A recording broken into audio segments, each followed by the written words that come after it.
right, so I'm very excited to introduce you to Judith Wilson and this next presentation. Judith and I have known each other for at least 10, 15 years now. We sort of came up the ranks together. She's has her own group of following of people who are trainers, corporate consultants. She's an expert at productivity. She coaches entrepreneurs, business owners on how to be more efficient with their time. She presents on all kinds of topics. She has large government contracts with training, and she has her own corporate training company. And I brought her along for you today to have her share with you her insights that she's learned over the years coaching high-performance entrepreneurs on how to maximize your time, efficiency. And I want to welcome Judith to the front of the room. Judith, come on up. Give a round of applause. Great. Thank you, Ari. Good morning, everyone. So I'm here to give you a toolbox full of different tools and different ideas, each of which, if you implement, could literally change your lives, because doing something differently and more effectively really can have a massive, massive impact on the way you work, the results you get. So I have jam-packed this next session with every different idea, some of which will be brand new to you and others of which you may have heard before. But the question is, if you've heard them before, are you actually implementing and doing something with them? The whole idea, if you know something and don't do it, it's the same as not knowing it.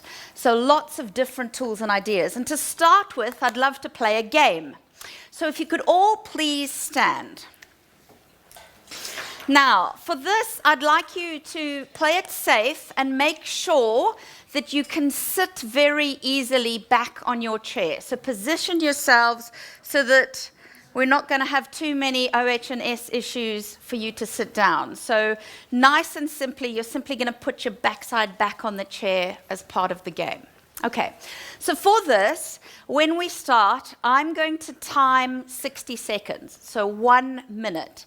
And you're going to close your eyes, and when I tell you to start, you are going to time 60 seconds for yourself. And whenever you feel 60 seconds is up, you simply sit down. Don't worry about anybody else. Don't worry about when they sit down. You just do your own thing. Time 60 seconds however you would like to without cheating. I saw that, cheeky.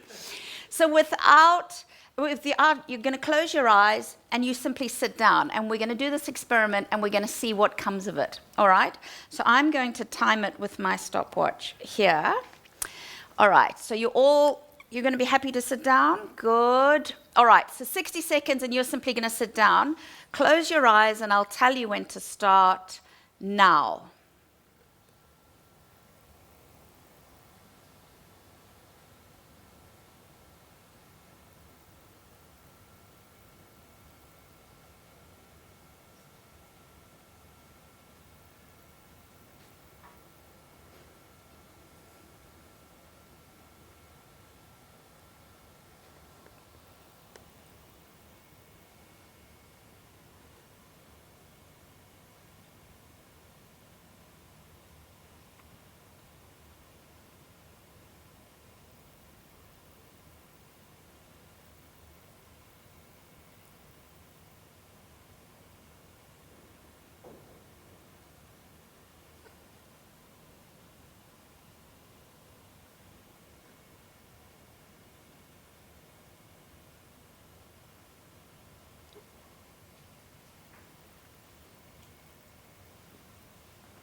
Right. Thank you so much for playing along.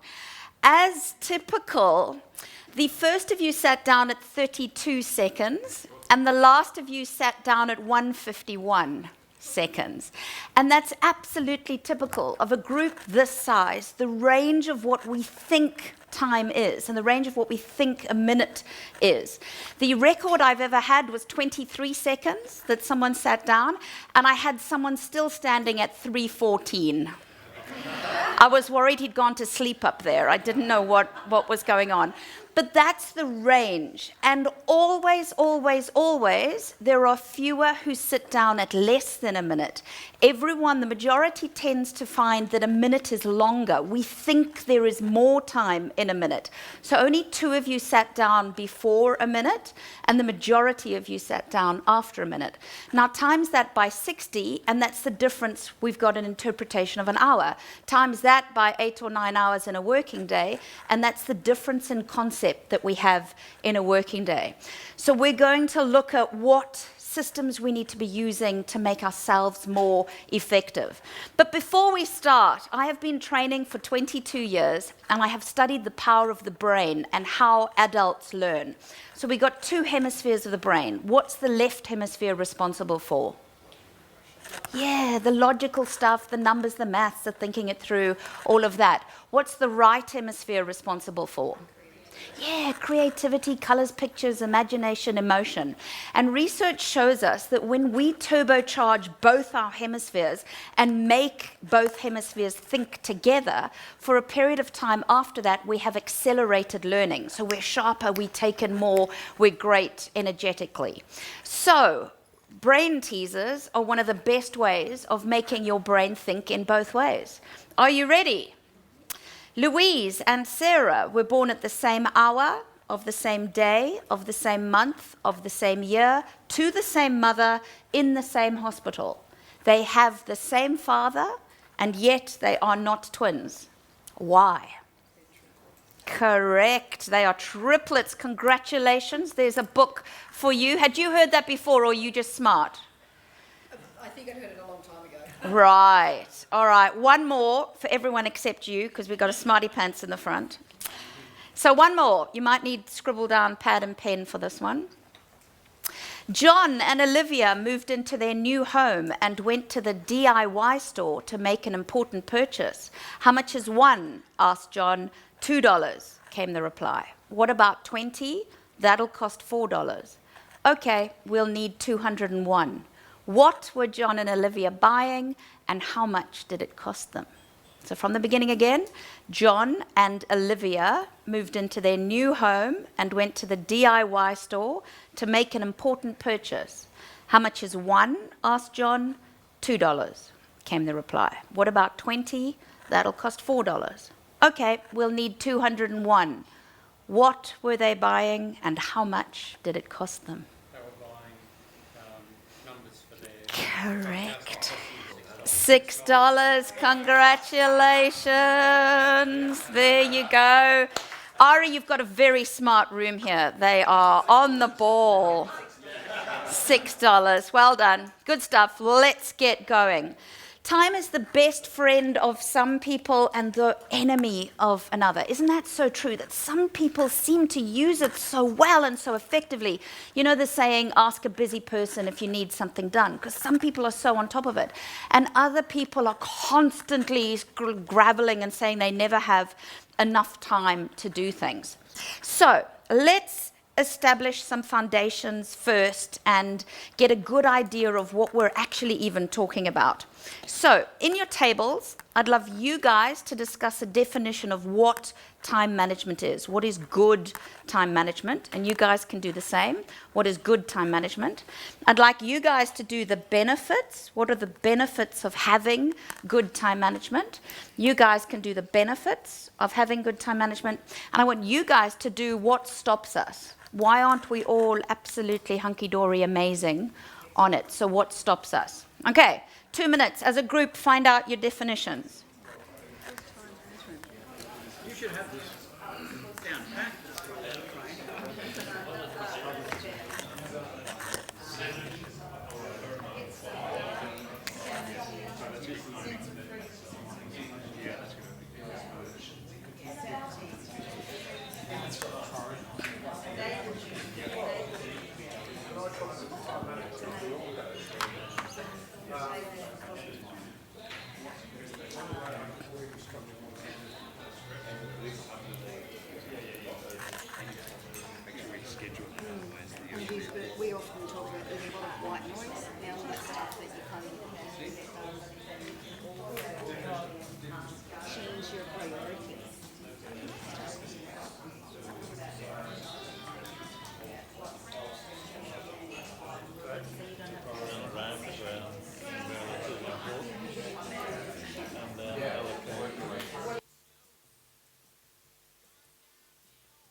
Close it down for the rest of the day and ignore it and get on with what you've got to get done. Because as soon as an email comes in and you take your focus on it, then you think it's more important and you get it done and you lose track of what you have planned.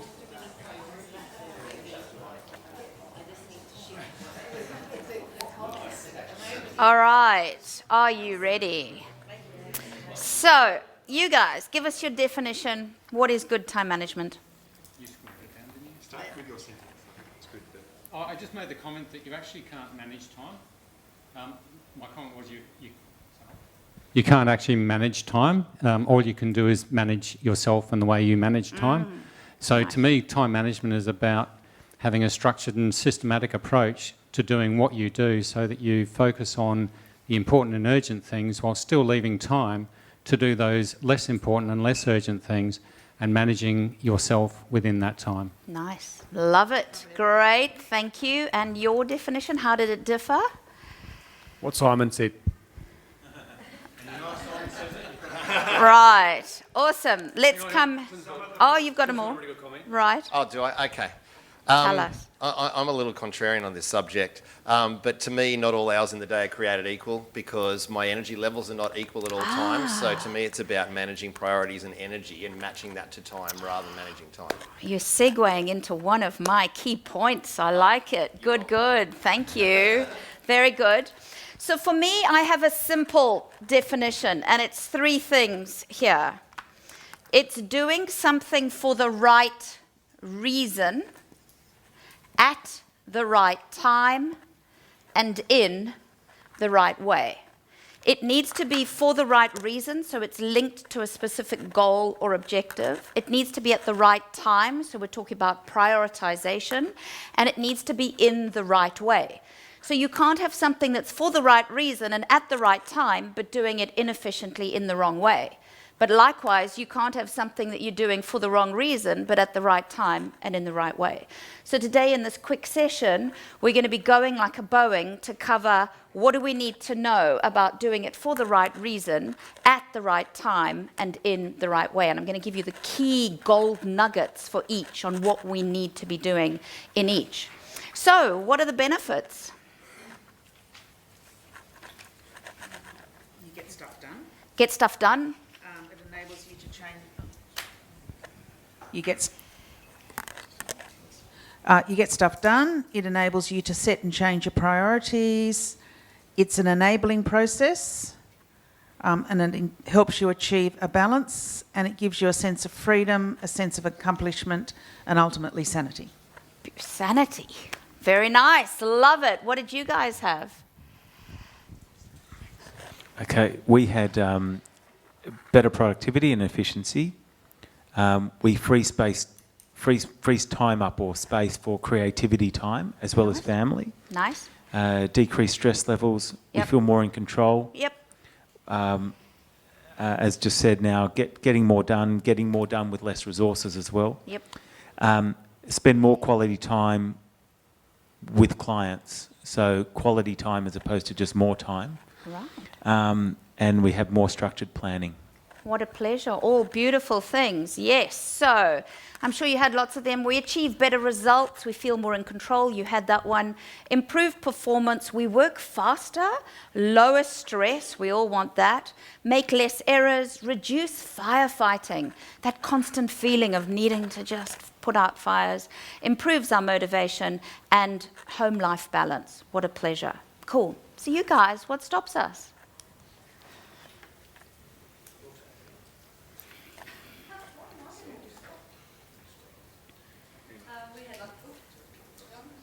We had lots of different things, everything from our own values and our belief system around time, also lack of systems around time. Yep. It might also be that we don't know what to do, we're not Yeah. clear what to do. Yep. we might say we're going to do one thing, but we might value something else over that. There was a list. Indeed. Mile. And I love what you've said because you were on the list. So often when I give groups that exercise, they come up with absolutely everything from my boss to the phone ringing to I get 200 emails a day to this and this and this and this, and they aren't on the list. And we need to put up our hands and take responsibility and say, sometimes I procrastinate. Sometimes I simply don't get on and do it. Sometimes I'm not disciplined. So I love that you guys had that and your values and where you sit with that, because often it's a feeling of that rather than getting on with things that we actually need to be doing. So let's go through each of the key things, the right reason, the right time, and the right way. Very important from the right reason is that we set goals and have that big picture and are constantly walking in the right direction towards it. It's a bit like if I said, you know, how do you get closer to the center of the city, and you showed me the big tower in the city and said, you know, walk towards there, I've got to focus and I can put one step forward. Whereas if you say, oh, I don't know, just put one foot in front of the other and you'll get there, you know, I might get to the northern beaches before I get to the center of the city. So it's very important that we have that clear focus. And if we break down those focuses, long-term goals are 2 years plus. So the big strategic objectives, where do we want to go? What's that big thing I'm working towards? And then medium-term objectives, which are the tangible, the monthly or projects. And then, of course, breaking them down into the short-term objectives, which are the daily and weekly. And from a time management point of view, really being clear on the daily and weekly is going to keep us really disciplined and focused on a daily basis as to what our big why is. So if I give you an example here of something non-work related, say we have a goal of getting a private pilot's license. Maybe it's a dream and you think, oh, that would just be amazing to get my PPL.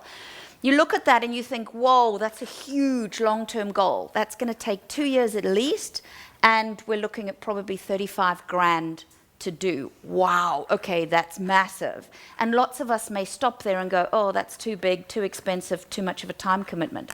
But if we break it down to the medium term, we go, okay, well, let's look at it on a monthly basis. What does that mean I'm going to need to do? I'm going to commit to 2 Saturdays a month, 2 full Saturdays to either the practice or the theory of learning to fly. And we break it down to what we need, you know, 2 grand a month or so in order to do that. And we say, right, that's the monthly. And then the short-term objectives are, what do I need to do on a daily basis to do that? So am I going to chop out the latte every morning? God forbid, we don't want to do that.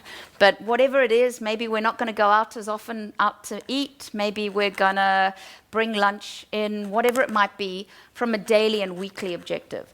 And from time management, it keeps us focused to say, if that's what I want from a big picture, this is what I need to be doing on a daily basis. So let's move into the right time. And we talked about procrastination. Here is a cute little video that we may or may not be able to relate to.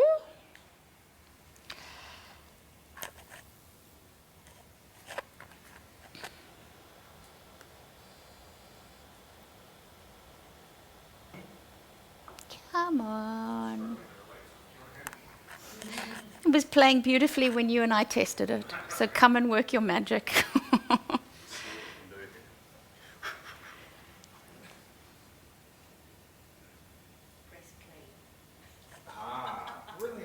Always a plus.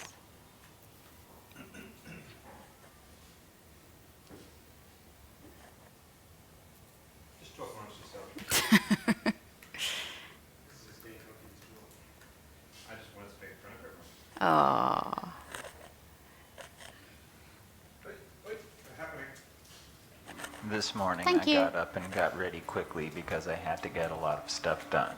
I sat down at my desk to start getting my stuff done and I spilled my coffee, so I got a sponge to clean it up, and I figured I'd take an extra minute to clean the whole desk because a clean desk would help me get my stuff done. When I was finished, I realized I hadn't eaten anything and I didn't want to be hungry while I got my stuff done, so I went into the kitchen and I was out of cereal. When I got to the grocery store, I remembered a bunch of other crap I needed to get, and I figured I was already there, so I did my shopping for the week so I didn't have to worry about it while I got my stuff done. When I got home, I didn't feel like cereal anymore, and so I made an omelet and I did the dishes so I wouldn't have to do them after I got my stuff done, and then I went out to get some oil from the hardware store because my desk chair was kind of squeaky and I didn't want to be distracted by a squeaky chair while I got my stuff done. When I got back, it was getting kind of late, and I knew I wouldn't be able to get my stuff done today, so I started watching the Twilight Zone marathon on TV. I just have to make sure I get to bed early because I want to be well rested tomorrow so I can get my stuff done. Late, we've had days like that. Okay, so one of the key things is to be constantly clear about whether our task that we need to do is urgent or important. Now, this comes from Stephen Covey. Have any of you seen the Stephen Covey urgency versus importance? How many of you really consider that when a task lands in your lap and on your desk? How many of you consciously go, is this urgent or is this important? Very key that we do that, because something can be urgent but not important. It can be urgent and important. It can be urgent but not important, or can be neither urgent or important. And we've got to work out which those are. So what are we talking about when we say urgency? Time sensitive. Tick tock, tick tock, it needs to be done by a certain time. What are we talking about when we talk about importance?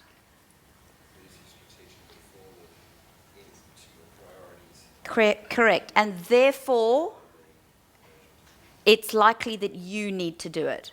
Importancy, high importancy, tends to mean I need to do it. Low importancy often means somebody else can do it. So if we look at a grid that he shows us like this,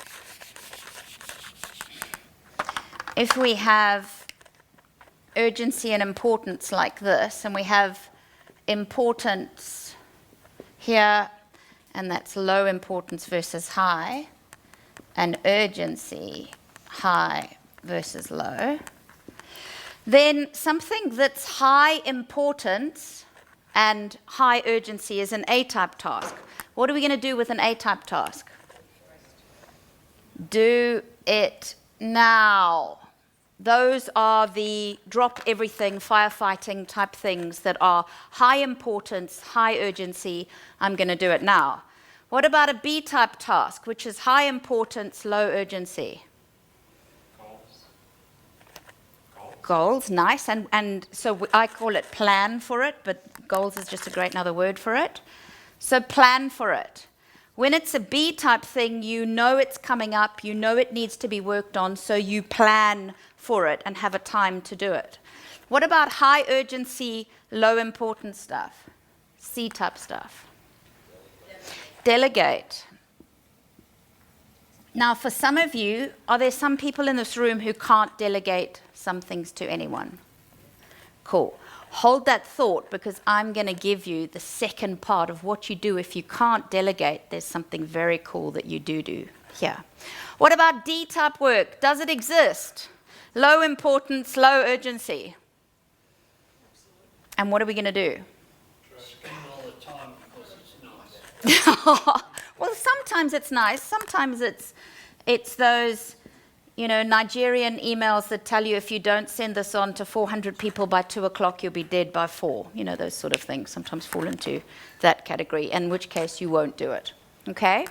So, which is the most important quadrant? A, B, C, or D?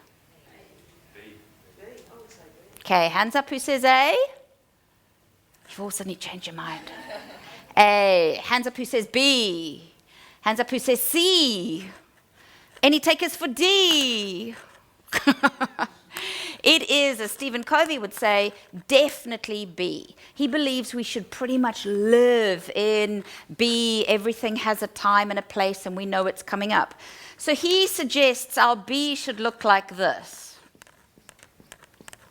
And our A should be beautifully one or two little things that we happen to be dealing with now, so that if anything does happen, we've got that space to deal with this. And I see this in corporates the whole time. Managers that aren't great are running their A's looking like this. So their A is absolutely to here, and they're crazy like chickens with no heads doing things, and they have no room for their people. Whereas a great manager would have one or two things come up that they had time to deal with, and then the rest of the space, they had time for people to come and be there when they need them. So this means using something like Outlook Calendar. I don't know if any of you block out times in certain colors and put it in there so that you know I'm going to work on it between 9 and 11 next Tuesday because the presentation's needed for Friday. This is what I'm going to do, and this is when I'm going to do it, so that everything has this beautiful time and a space of when you can fill it. And then if things happen to come up, they come up here. Okay, so I'd love you to please, on a piece of paper, write down for you what's an A-type job, a B-type job, a C-type job, and if you can think of a D-type job. So what for you as entrepreneurs and business owners is an A task? What do you drop everything and do? What's a B task?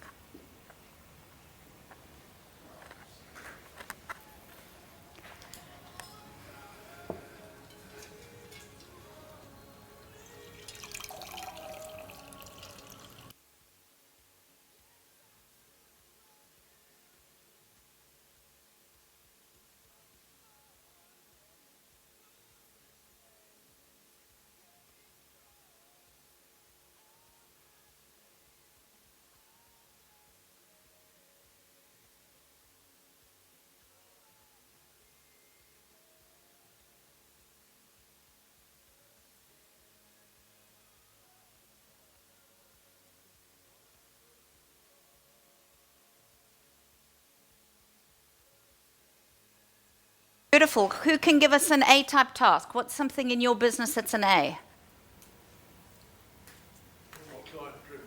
Client-driven. Yep. So a call from a client, something like that. Yeah. So customer issues, absolutely. Good. Employee issues. People. Yes, people. What about a B? What's a B-type task? Yeah. Client emails. Good. What else? Diary management. What else? Sales and admin. Sales and admin may fall into B. Trust-based assets. Oh, I like it. Important, but maybe not urgent, and you can plan for them. That's great. What is a C-type task? Filing. Ooh. Oh, I thought you said, so we can delegate that. But it doesn't always have to be answered. Lower admin. Yep. Yep. Yes, absolutely. Bookkeeping. Yep. And did anyone have a D? Tax? I don't think the tax man would agree, but hey. What was that? Oh, yes. Although it is nice. It's tempting. All right, good. So let's add on some golden nuggets here and give you more nuggets to add to this. And as mentioned here, very, very key are energy cycles. Now, energy cycles, research shows us that most of us have 2 peak periods during the day, and most of us have 2 trough periods a day. So hands up if you are a morning person, functioning on all cylinders, yeehaw, ready to go, crack of dawn. Great. Hands up if you need a couple of caffeines to edge your way into the day. All good.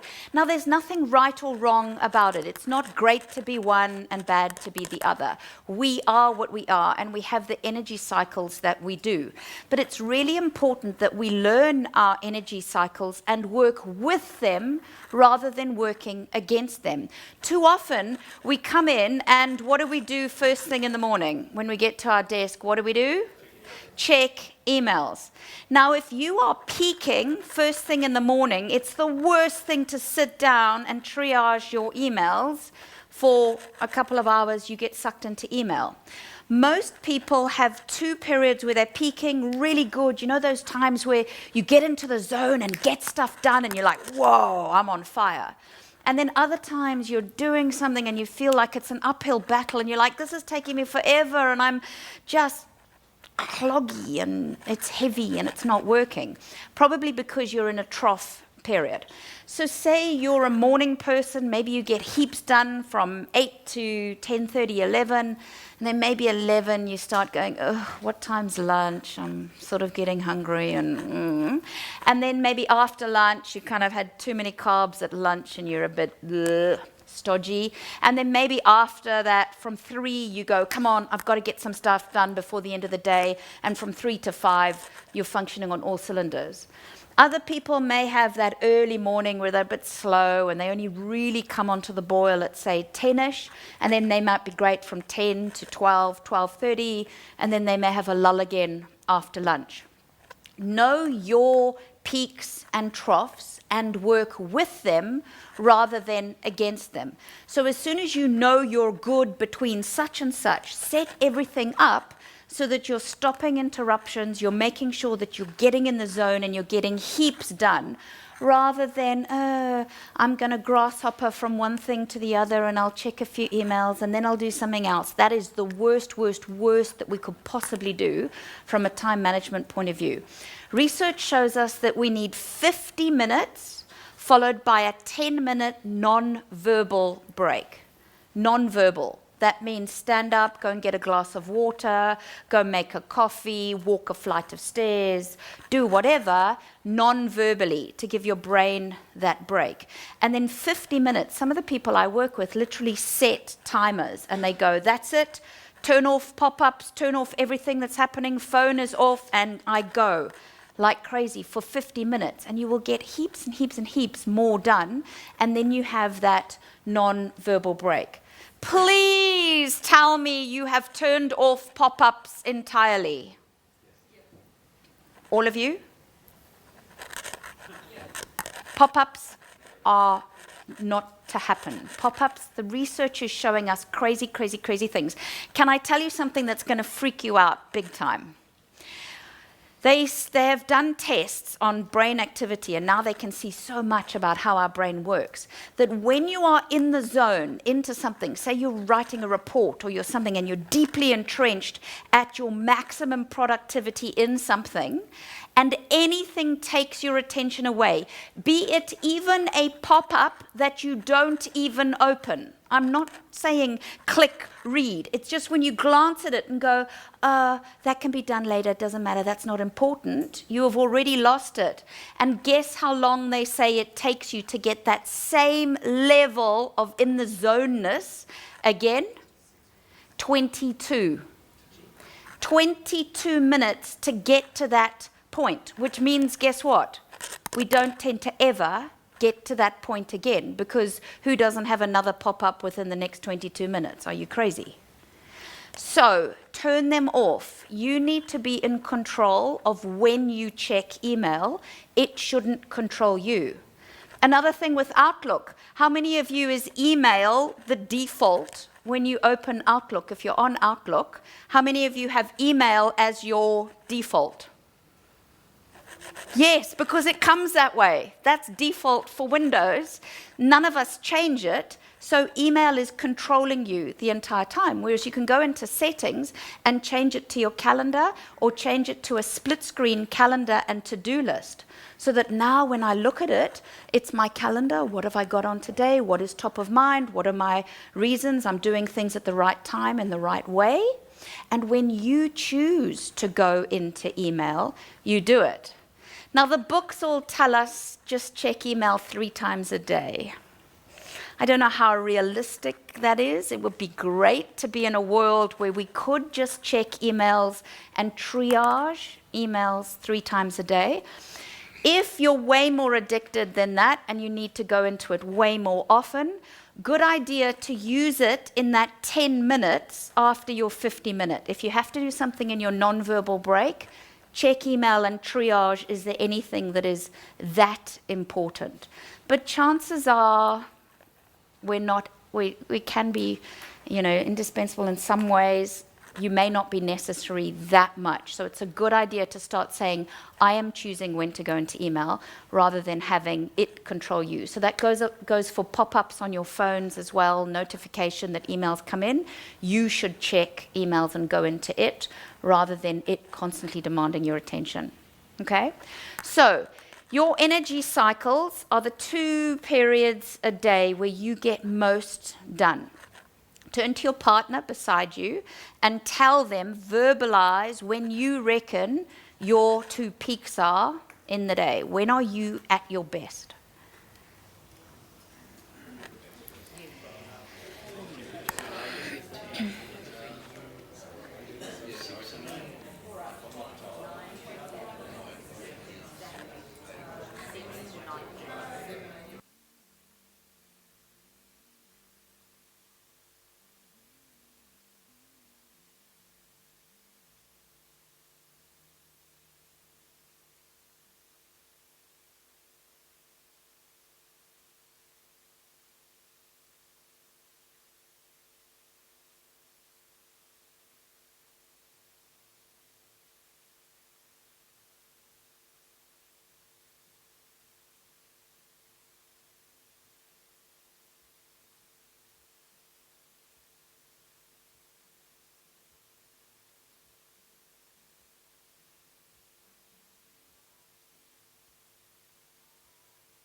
Okay.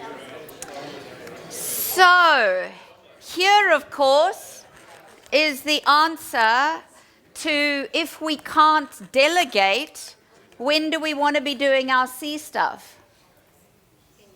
In your trough, of course. So if you can't delegate to others, make sure you're only doing C stuff, which is urgent but not important, in your trough.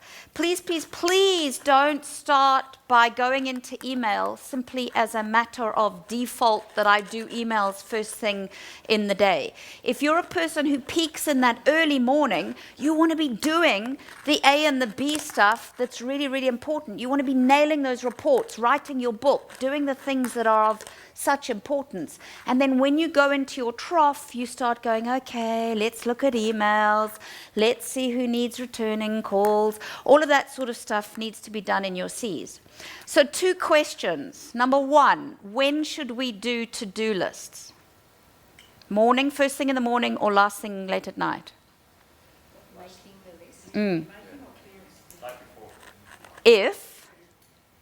Night before if you're a morning person. Night before, if you're peaking first thing in the morning, you want to have had your list done the night before so that you're not wasting time making it. Whereas if you're slow off the starter blocks, making the list in the morning is fine. If you're great guns the afternoon before and you're still going till 5, then you want to do it the next morning. So you always make your list when you are troughing because it's a waste of time to do it in a peak. Second question, when should we be meeting?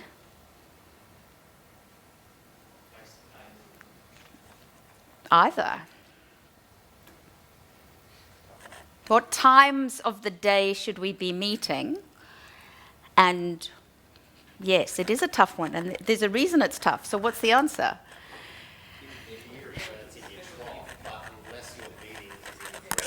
Of course. Of course, it depends what the meeting's about. If it's strategy that we all need to bring our best game, you want to make sure every single one of us is peaking in that meeting. Whereas if it's a, let's update everyone on what's going on and bring everyone up to speed, then we just need to be there in body, not mind. We might as well be troughing, okay? So we're looking at 10:30 in the morning. You're likely to get those who are slower to be starting their peak, and you're likely to catch those before they head down to their what time's lunch slump. So you're likely to be best at 10:30 if you're wanting to hope for the best for both sides.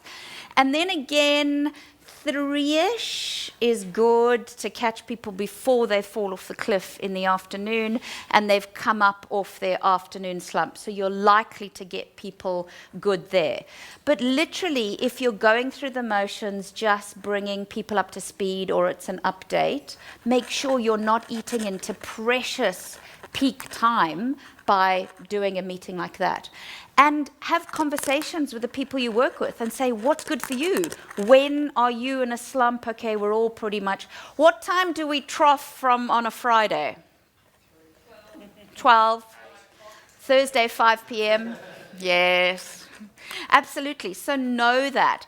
I have a Friday afternoon folder. So when something comes into my inbox and I go, ooh, that's good, you know, it's something I've signed up for or it's a newsletter from someone and it keeps me on top of what's happening worldwide about a particular soft skills area, then I drop it into my Friday afternoon folder and it's literally called that.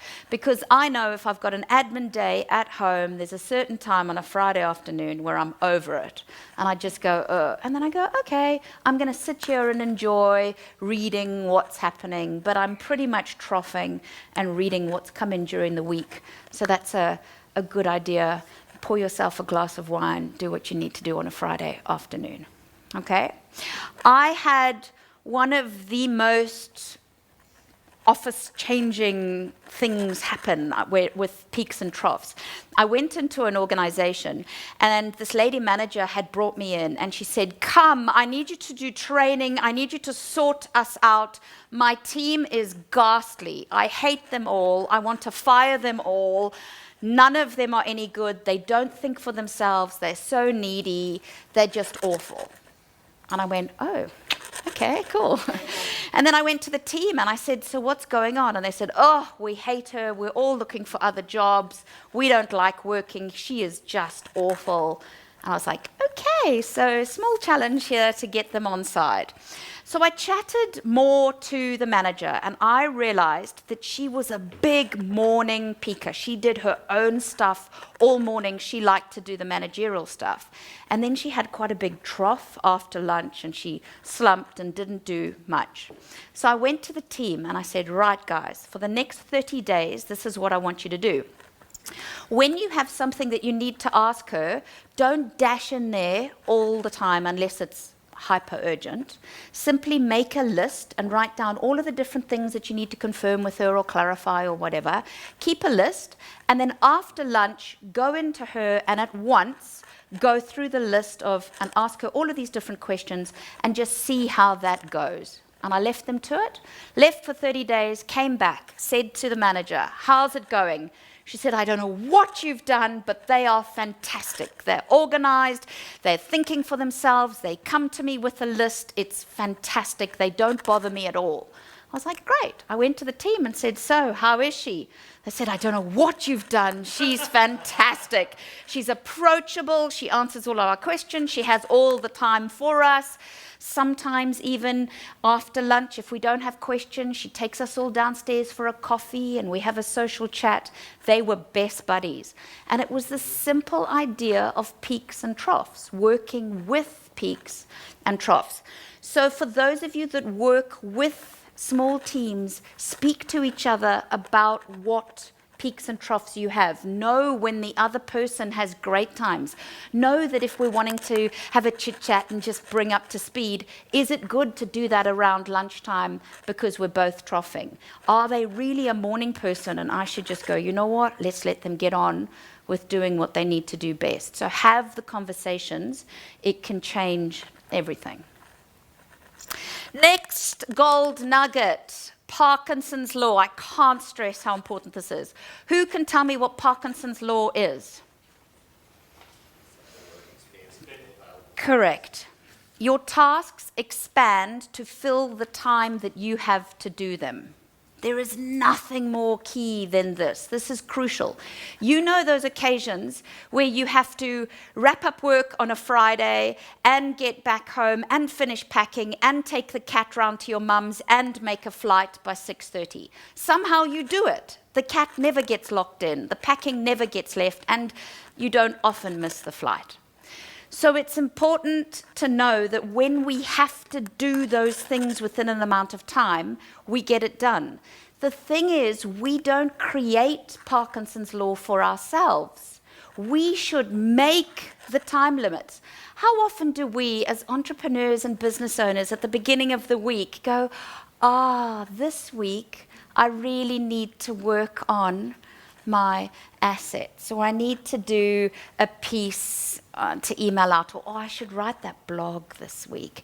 This week it needs to happen. And then, of course, everything else gets in the way, and that poor old thing is the bottom of the list, and then next week I really must do that because I didn't do it last week. Whereas if you create Parkinson's law, you are creating the time that it has to happen within. I did this a couple of days ago. I was flying to Adelaide, and it was an evening, and Qantas started with the drinks trolley and the dinner up at the top, and I knew I had some slides to tweak and perfect and to get done. And it could have been one of those things that took forever. And I made Parkinson's law for myself because I said, I'm going to get out my laptop, and I'm going to do this before the drinks and dinner trolley gets to me. It needs to be done and dusted, because I wanted to be able to put my laptop away and have the tray on my lap. And it worked a treat, because I was like, right, that's it. You're going to check it. You're going to go through it, save it, all in the time. And I made it happen. So when I was saying to you here, we need to have time blocks in our calendar of what we're going to do, use Parkinson's law for exactly this. Say, right, I've got a presentation coming up. I need to do it on Friday. I'm going to work on it between 9 and 11 in my 50-minute chunks for those 3 hours. And that's it. It has to be finished then. There is no fall through onto 2 o'clock, I can carry on. Because at 2 o'clock, I know I'm troughing, and that's when I've got from 2 to 3 that I'm going to be doing this, and from 3 to 4, I'm going to be doing that. So there's no option of, I just didn't get it done.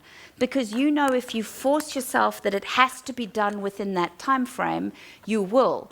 And then make yourselves little rewards. Do what's cool for you. Do Facebook if you want to do Facebook at the end of 3 hours or anything like that. Have your little things of, I can only do this. And for myself in my business, I'm pretty tough on myself, because each week I will do this, and I say, if you don't do this, you don't have a weekend, because you're going to have to do this, because it's a clean slate. Next Monday morning, I've got a new list, and I want to have a weekend, so I definitely don't want to be doing this on a Saturday. So I make sure my Parkinson law fits in to what I need to do. Okay? Does that make sense? Do any of you do that already, but you're not calling it that? Okay. I really urge you to think, some of the businesses I work with change the languaging around. You know, they say things like a 10-minute report, and it takes 10 minutes to write and 10 minutes to deliver. Or I want a 2-minute update. And they start using that in meetings and things like that, that they're saying label it differently and we will respond differently. If you say, I'm only going to do this for 10 minutes, it'll take you just the 10 minutes, rather than, let's see how long this takes me to do. Okay? Cool. Daily lists. Hand up who does a daily list. Keep your hands up if you do a weekly list. Who does a weekly list? Who doesn't do a list? Yeah. Thank you for being honest. It's all good. So I want you to think about something you would be doing. What would be on your to-do list if you weren't here today, now, in here? What's likely to be on your to-do list at the top? And I want to hear some different things, and you'll see where I'm going with this. What's on your list? A capability statement. A capability statement. Exactly the same, actually. Right. Printing client reports. Printing client reports. Telephoning people. Telephoning people. I like that. I'm going to use that example. Telephoning people. Good. People. Good. Follow-up phone calls. Phone calls.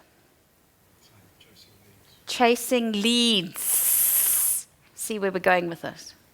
Yeah, probably phone follow-up. Phone follow-up. Email copy for. email copy for a specific project. It's Tuesday, so it will be planning partner emails. Planning partner emails. Other than laundry. Well, laundry is pretty plural at this stage, yes. Colin? Oh, it's all good. What thing you have on your list? I know the team meeting. A team meeting. Okay, cool. Now, we all tend to write to-do lists as the big thing that needs to happen. And it's often plural, it's phone calls with an S, it's follow-up leads with an S. It's things that are projects rather than next actionable steps. And when we do that, it tends to loom at us and not get done. So we put big things like, I might put see to the catalogue on a to-do list. And then that see to catalogue might mean I've got to find paper quotes, I've got to find a graphic designer, I've got to find 3 quotes for a photographer to take photos of things. I've got to do all of these different things. But we put, sort catalogue down on the to-do list. And then we wonder why it looms at us and is there for an eternity, week after week after week. We're still following up leads or making phone calls or seeing to the catalogue. Because it's the project versus the next actionable step. So we put the biggies, and a project is anything that has more than one step to do. So a catalogue, if you broke that down, would probably have 10 different steps to do.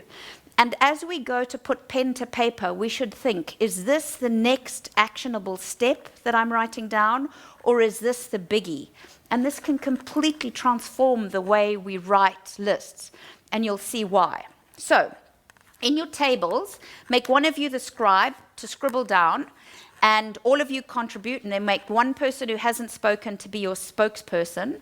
And I simply want you to make the lists for what you would do if you needed to reinsure your personal car and you wanted to get it at the best possible rate. So it's time for renewal. You've got to get a new quote and sort out your car.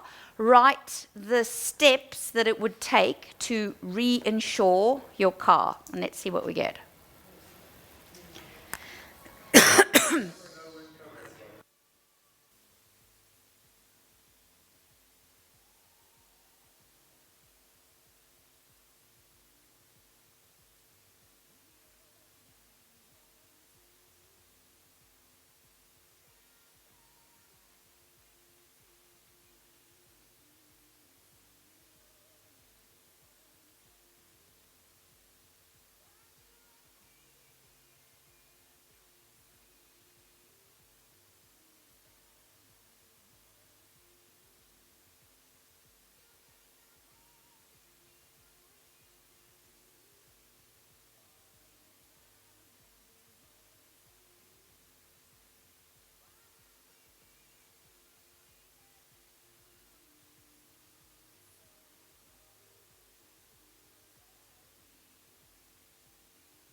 Let's see a list. You guys. Trish, what did you have? Got, first of all, clarify the type of insurance you would like. Clarify, yep. Search for different providers. Yep. Find the best 3. Yep. And then contact current ones if they can do a better job. Right. So how many steps? 4. Cool. 4 steps. What did you guys have? How many steps? 6. Read them out. Yep.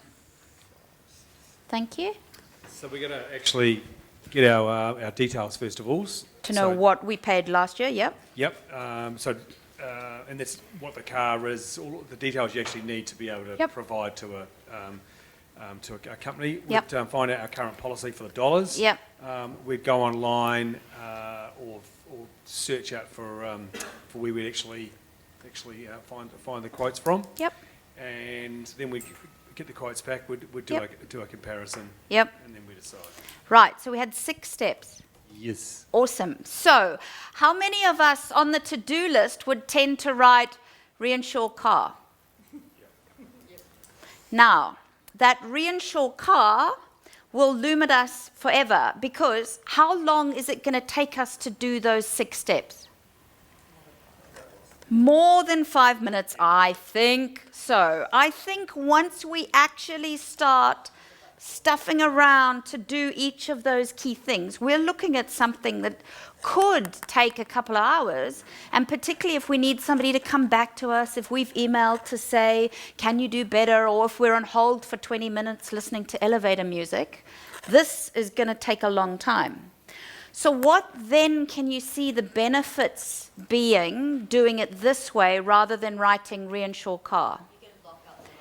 You can block out the right time. So it's going to be really sensible for me to go, this is going to take at least an hour to do. What else? You can also see progress, because as you do things, you get to mark them off. Yep. Beautiful. Nothing better than that feeling of tick, tick. Whereas when we do reinsure car, it just keeps looking at us week after week because we don't get to it. Great. What else?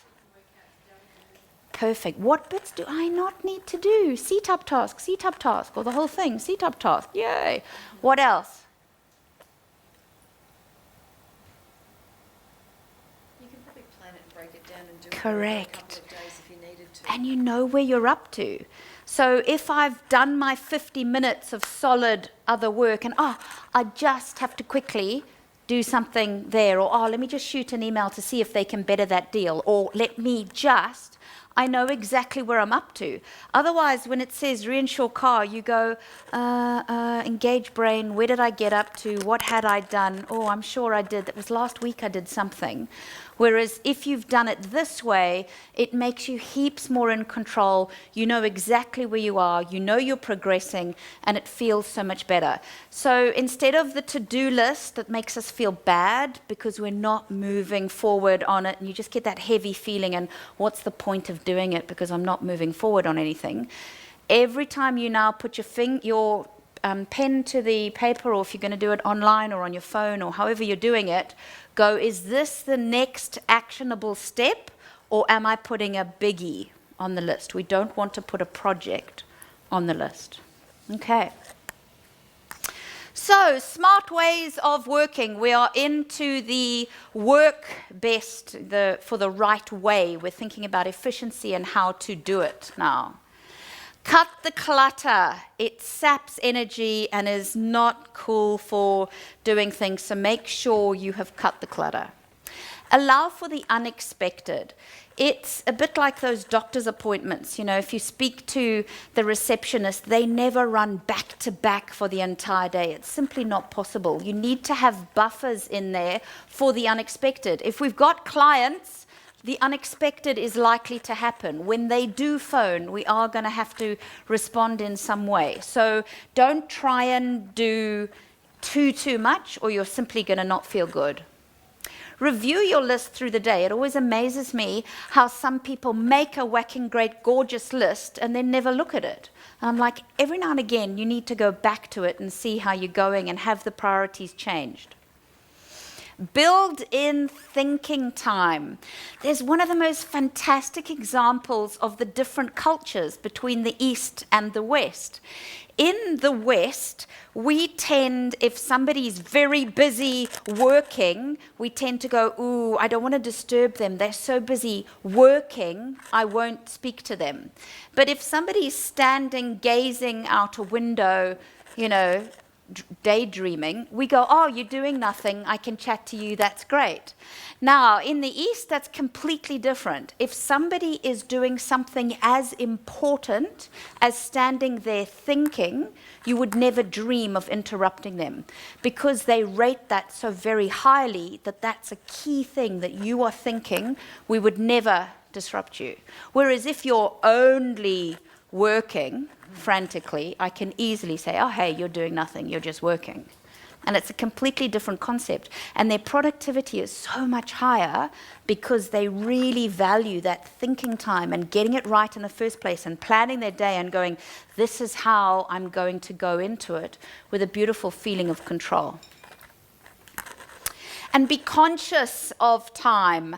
How many of you have a big, bold, in-your-face clock in the space you work in? Good. Modern technology tends to be that people say to me, oh, well, it's on my screen, or some people wear watches, some people don't. You want as much consciousness of time around you.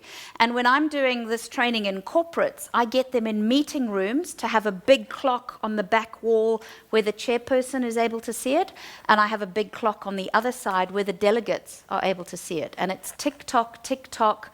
Time is passing, we need to be conscious, rather than that, oh, goodness, is it lunchtime already? I don't know what I've got done. So, tell me if you use 1, 2, 3, or 4 of these things each. So, number 1's a diary, number 2 is a to-do list, number 3 is a day book, and number 4 is a tickler file.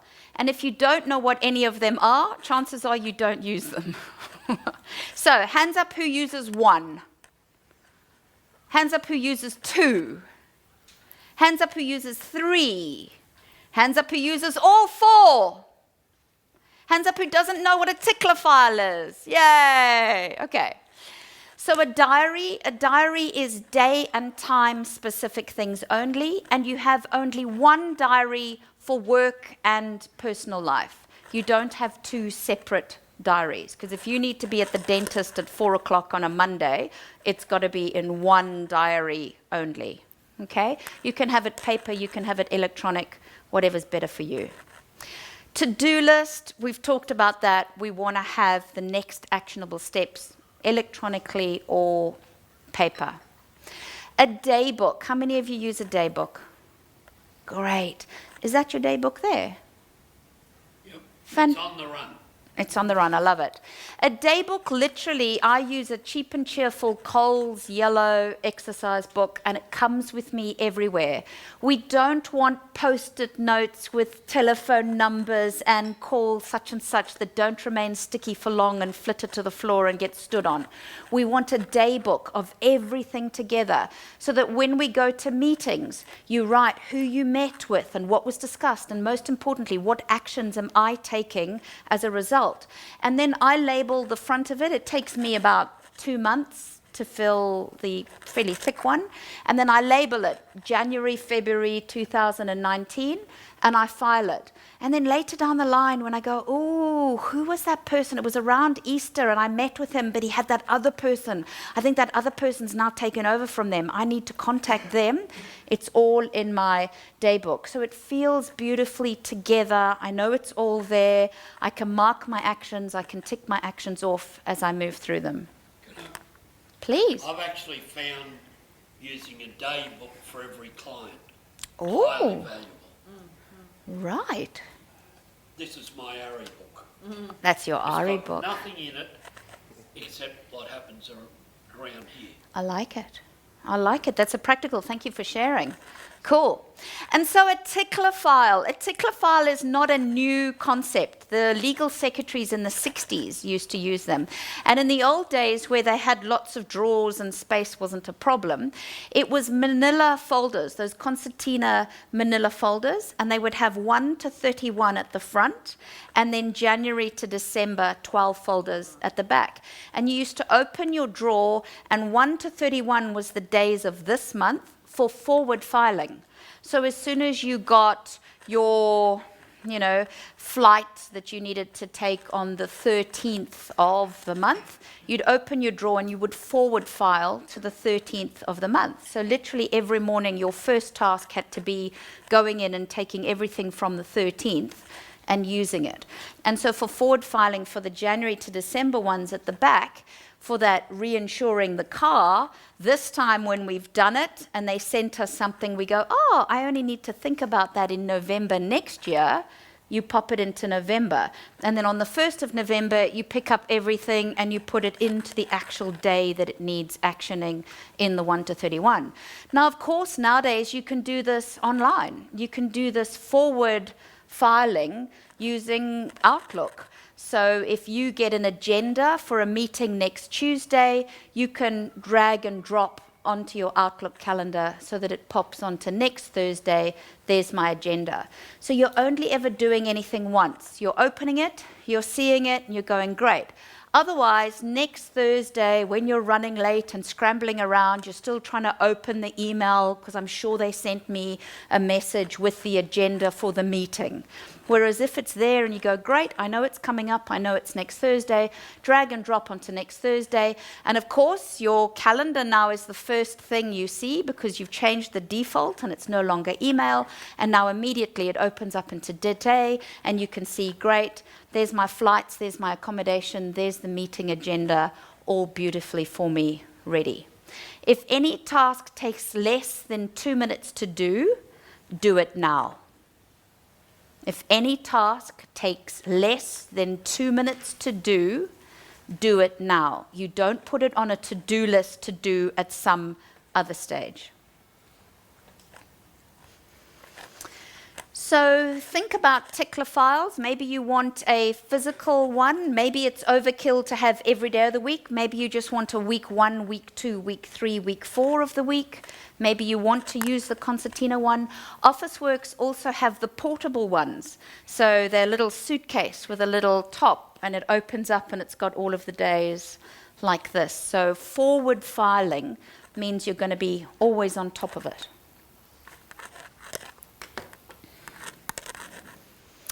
Dealing with paperwork. There are 4 things we should do with a piece of paper. What are they? I love it how groups always start with bin it. I should probably say recycle it, but bin it rhymes. So, yeah, and action. So act on it is one thing. So if it's an invitation to a cocktail party, act on it, say yes, thank you, I'd love to come, and that's done, rather than having it float around. We could also do, yes? We could file it. If this is useful for me, I'm going to either forward file it or keep it for good information, or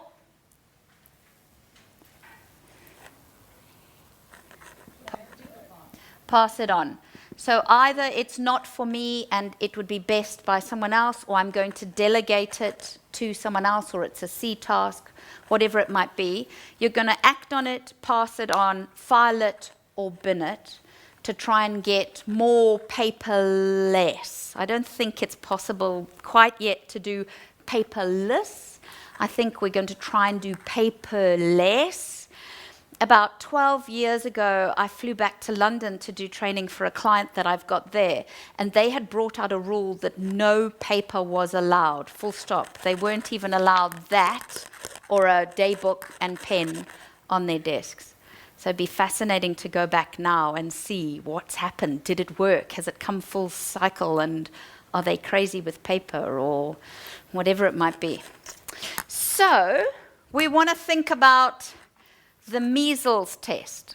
With each piece of paper that's on your desk, when you pick it up and read it, I simply want you to mark it with a red dot.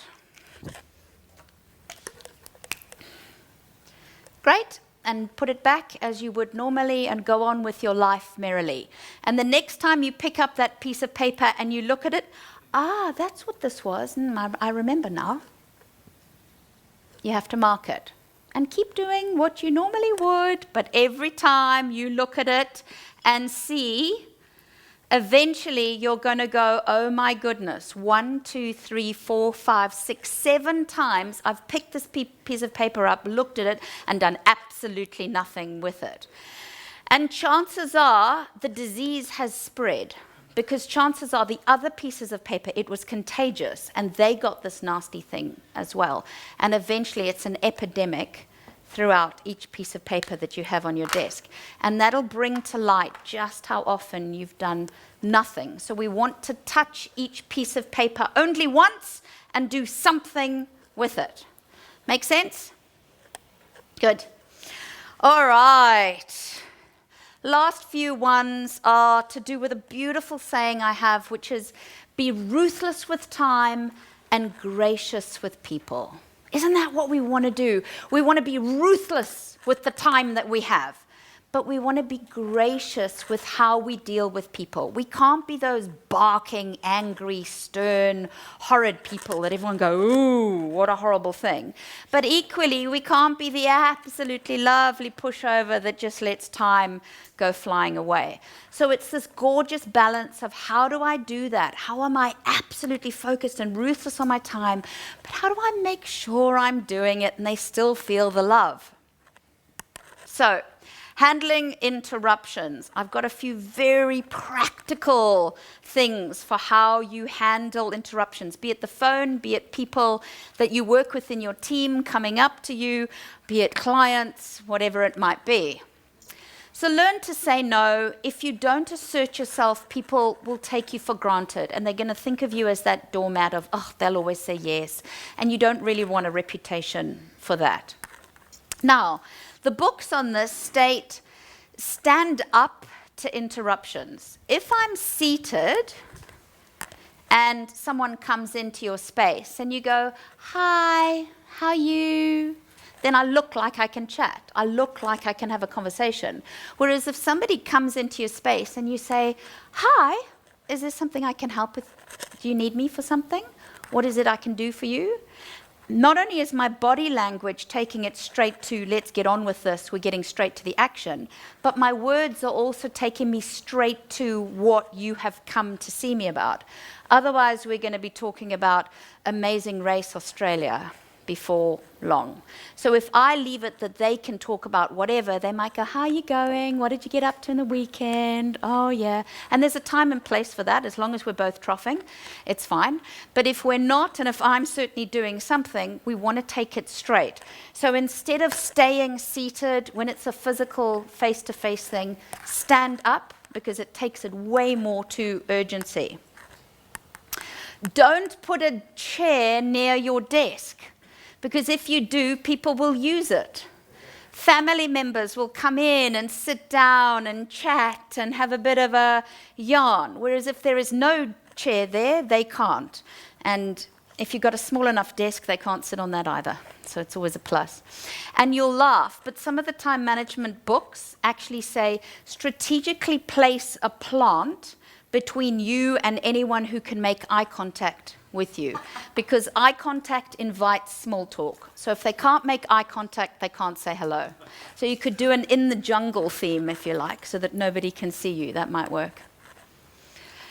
So there are 3 steps to handling interruptions so that people still feel the love. So when somebody interrupts you and it's something you can't chat about right now, what do you tend to say? I'm busy. Ooh, ow, okay. Can we schedule a time? Great. What else do we say? Just give me 30 seconds to finish this. Yes. And we always tend to miss out the first step, and that's where it becomes more brutal, that they're not going to feel the love. So there are 3 steps, because if we go straight, we tend to go, I'm sorry, I've got a deadline of noon, can I call you back later? We tend to say, I'm really sorry, I'm in the middle of something, I'm with a client. Whatever we say, we go straight to the situation. And that's going to mean that they don't feel the love. So the key thing here is you've got to do the ASA. And the A is acknowledge the person first. You've got to say, Adrian, it is important to me that I help you with this that you've come, or I really do want to speak to you about. So if someone says, please, can we plan so-and-so's farewell party? You say, I'd love to help you plan the party. We're starting with the A, which is acknowledge. I do want to make the time to help you with this. It's important to me that I help you, whatever it is. S, then you explain your situation. However, I've got a deadline at the moment. I need to finish this proposal by noon. And then the suggest an alternative is the A. So it's A, acknowledge, S, then your situation, and A, suggest an alternative. Now, when I suggest an alternative, I say, I'll come to you at 5 o'clock and we can chat about it then. Why do I say I'll come to you? You're in control, and correct. A, it feels like I'm being really nice to say, I'll come to you, not you can come back to me. You're saying, I'll come to you, which makes you feel nice. But it's more cunning than that, because you have the power in their space. You can talk about it and say, great, thanks very much, and leave. Whereas if they are in your space, you can't throw them out. So it's always more powerful to be in somebody else's space, because then I call the shots of when to leave. Okay? Wrapping up a call. How many of you find it tricky to make the person still feel the love, but to get yakkers off the line? Here are some key things to do so that they're still going to feel the love at the end of the conversation. But tick-tock, tick-tock, you are being ruthless with your time. First, open questions to start, closed questions to finish. What are your 7 open question words? Who, what, when, why, how, which, and where are your 7 open question words. Now, a person can go bleh about open questions, and we want them to do that at the beginning so that we understand what they're talking about. But then we want to move to closed questions, because if you stick with open questions, they're going to stick with talking. So open, open, open, get the facts, closed, closed, closed. What are your closed question words? Is, do, can, will, have, shall, should, can, could, will, would, all of those. Cool. Less listening noises. When I did my journalism degree, we were taught that when someone's giving you the gold that you can publish, you up your listening noises. Really? Oh, ooh. Because when a person's being nurtured, they give you more and they elaborate and they like the attention that they're getting. And as soon as they don't get that input, they start whittling down.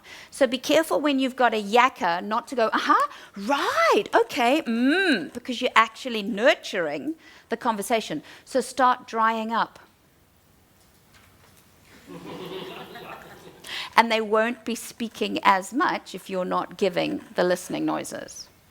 This is gold. Move to the past tense. Don't stay in the present tense. So instead of, I'm so glad we are talking about this, I'm so glad we have discussed this. Past tense. And once you move into the past tense, stay in the past tense. Don't flip-flop between the past and the present. Move to the past and stay there. And subconsciously, they will realize. They're not going to go, oh gosh, you've moved into the past tense. They're not going to notice. It's going to be a subconscious thing that they go, this is wrapping up. And last but not least is called future pacing. Now, future pacing is a gorgeous one that you really want to get the person off the line, but they're still going to feel the love. And to future pace means you ask them about something coming up. So say it's a Friday afternoon and you say, so what have you got? Have you got any nice plans for this weekend? And they say, oh, yes, this evening I'm going out to dinner with my partner. We're celebrating what. Then you say, I won't keep you. Let me let you get off because I know you'll want to choose something amazing to wear for this evening. Have a lovely time. And you're wrapping up. So you future pace them into something they're going to do and out of the call. Works a treat every time. Okay. So the final thing to give you is the idea that we started with about goals and having goals. And it's this beautiful idea that life is about so much more than simply work and social. And some people might only like 5 segments. I like 6, but it's completely up to you. So in our waking time, what are the different segments that we have in our life? Work. It always comes up first, yes. Family. Health. Social. You. And some people do and some people don't. I have a spiritual one here, and that could be some form of formal religion. It could be meditation. It could be sitting on a park bench and being grateful for some stuff. It's whatever you have for there. And if you don't want that, you can have your 5. But a great exercise to do is to look at this every now and then and go, okay, if 0 was here and each prong is 10, how would I measure how things are going in that segment of my life right now? So work, yeah, work's pretty good. You know, it's 8 out of 10. I'm liking it. I'm getting some good rewards. It's great. Family, oh, haven't been round to my mum's for lunch for a while. Maybe that's a 5. Health, maybe it's what health? Social, maybe that's pretty good. Maybe spiritual's all right. Maybe there's nothing you've done for you this entire year. And you look at that and you say, if that were a bicycle wheel, how well would it function? Not particularly well. And I am all for, could we possibly pull back on stuff in order to have life balance? And I personally prefer life balance to work-life balance, because work needs to be part of that balance. So do I need to pull back this a little bit to make it a 7 all the way around, rather than having something huge and something not huge? So it's a personal exercise, and I'm not going to ask you to do it now because it's only for your own, but it's a great exercise to do at some stage, is to say, when did I last evaluate, and have I done something just for me to feed my soul and to make me really happy? Okay? So final thing, please. Can you write down on your piece of paper 3 key things that you've learnt in the session today that you are going to put into practice first thing tomorrow morning?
You've been an absolute pleasure. It's been an honor to be here. Thank you so much for your attention and your participation.